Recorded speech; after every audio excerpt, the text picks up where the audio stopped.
More on the health care bill after headlines. President Obama is nearing a decision to send 34,000 additional U.S. troops to Afghanistan next year. In other news, a NATO airstrike on Friday reportedly killed 7 members of the Afghan security forces. The incident marks one of the worst cases of friendly fire in the course of the 8-year war.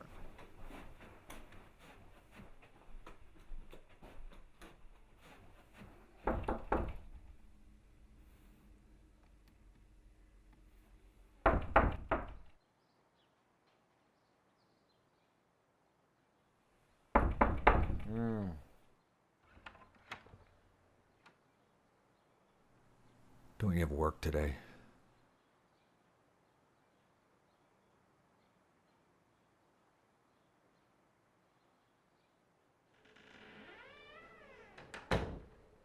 I talk to you today, an angry man. Still, my hope is that someday I don't have to be as cynical and as angry as I am right now. But I don't know. See, about 10 years ago, when our son went off to college, that is, before he moved back home, my wife had a healthy dose of depression. After that, I can't say who cheated on who first. I guess the likely conclusion is that I wasn't there for her. I wasn't. It was a little while after that the anxiety set in, this constant tug on my stomach. Now that's all I wake up to, that sick feeling. I don't know. I guess that pain is all I really have these days. The only thing to remind me I wasn't always like this. God, I don't know anymore. When I was going to college, I knew I wanted to practice law for a living. I've accomplished that much in my life. But back then all I cared about were those big words: justice, truth, idealistic shit like that. We used to call it the great mind fuck when we saw something that wasn't what we thought it was. When something was wrong with this world, we wanted to fix it. The lawyer I am today, hell, the only measure of truth I have is based on who pays me more to believe them. But after all these years, I think I've just forgotten how to care.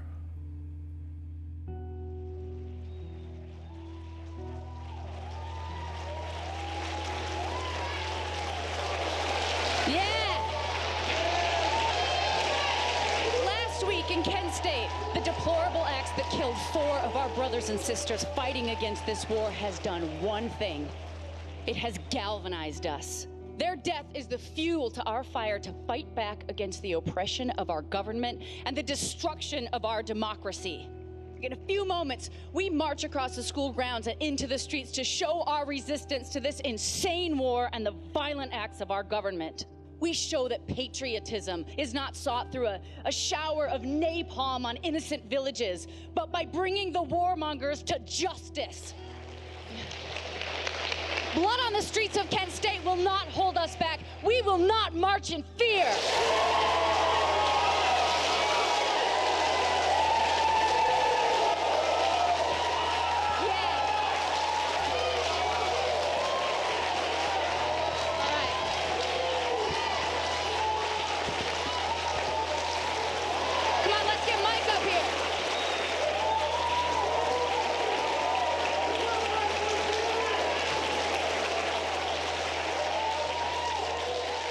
Michael.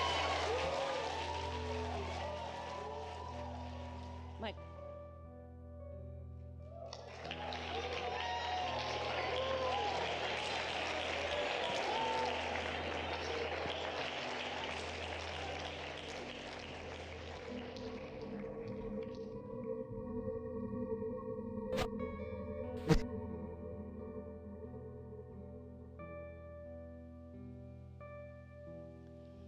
I talk to you today, an angry man.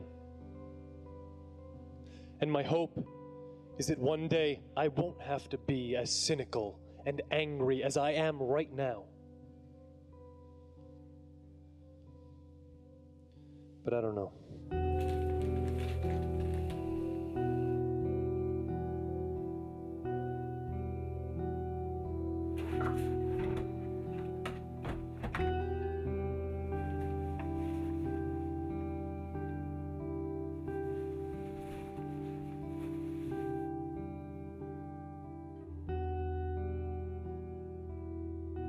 Still, as we gather here today with one common purpose, I ask you, what next? What happens next? Because today we prepare, we march, and then what? It's clear that we don't want this war.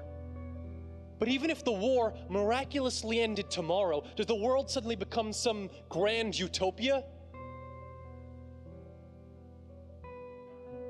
Vietnam is a problem, but it is not the problem. It is a symptom, a byproduct of something much larger, much worse. Our government claims to fight in the name of democratic values, or against that evil, terrible word, communism. But what are they really fighting for? Ask yourself that.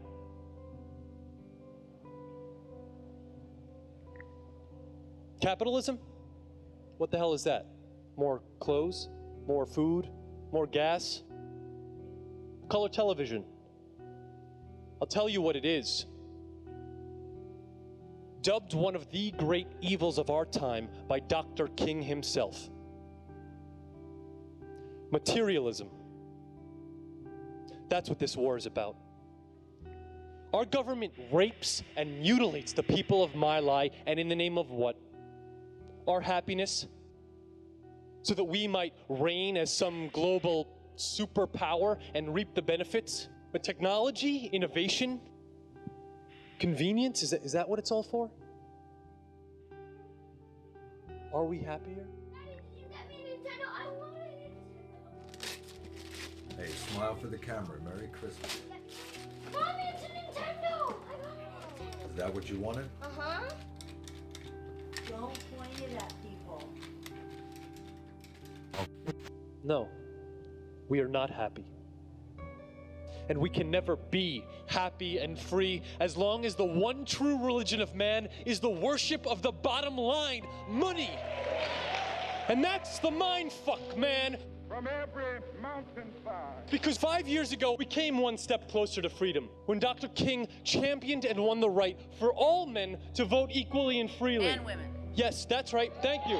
Thank you. Men and women of all races and creeds.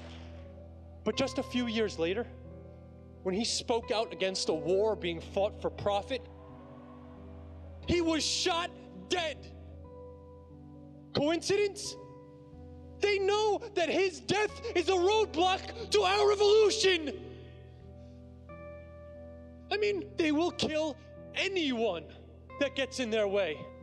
Our brothers and sisters in Kent State, you, me,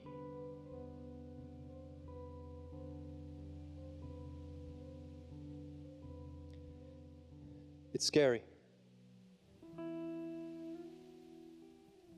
to think what might happen when we go out there and march today. I mean, I know that we've been at this for a long time, and it's easy to become tired.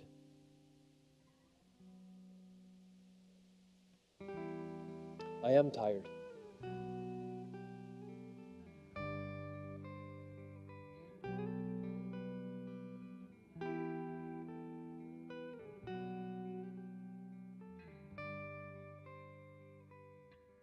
That is the true danger. This inner battle. This will be our true test, our true fight.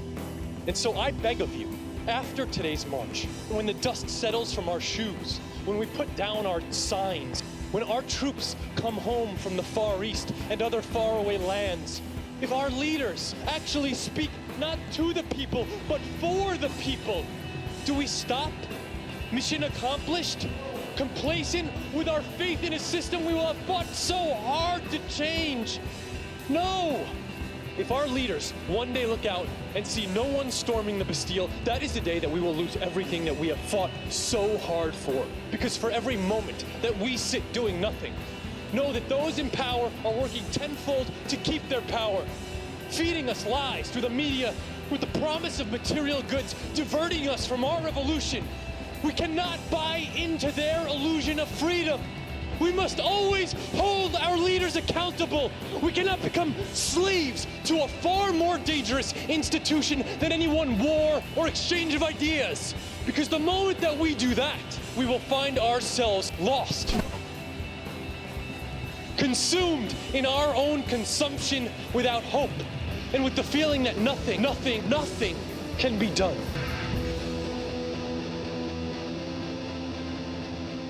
And so today, we march and we scream to our supposed masters, our kings, our tyrants, our president. We scream, let our people go! Ramses heard it at Thebes, Caesar heard it on the Palatine, Louis heard it at Versailles, Stuart heard it in Whitehall, the White Tsar heard it in the Kremlin. This, the great cry of the centuries. We unite today so that our lives can be forever cemented in the pursuit of what is right. And so that the people of our school, our state, our country, and the world will listen to us and know what we stand for, to put an end to a pointless, misguided war, to racial inequality, to the injustices of our government on foreign soil. Let our people go and never give up the fight.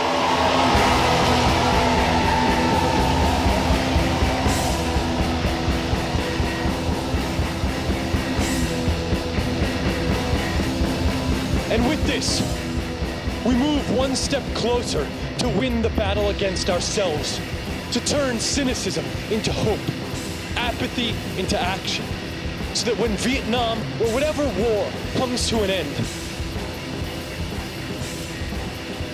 what the fuck will you be fighting for?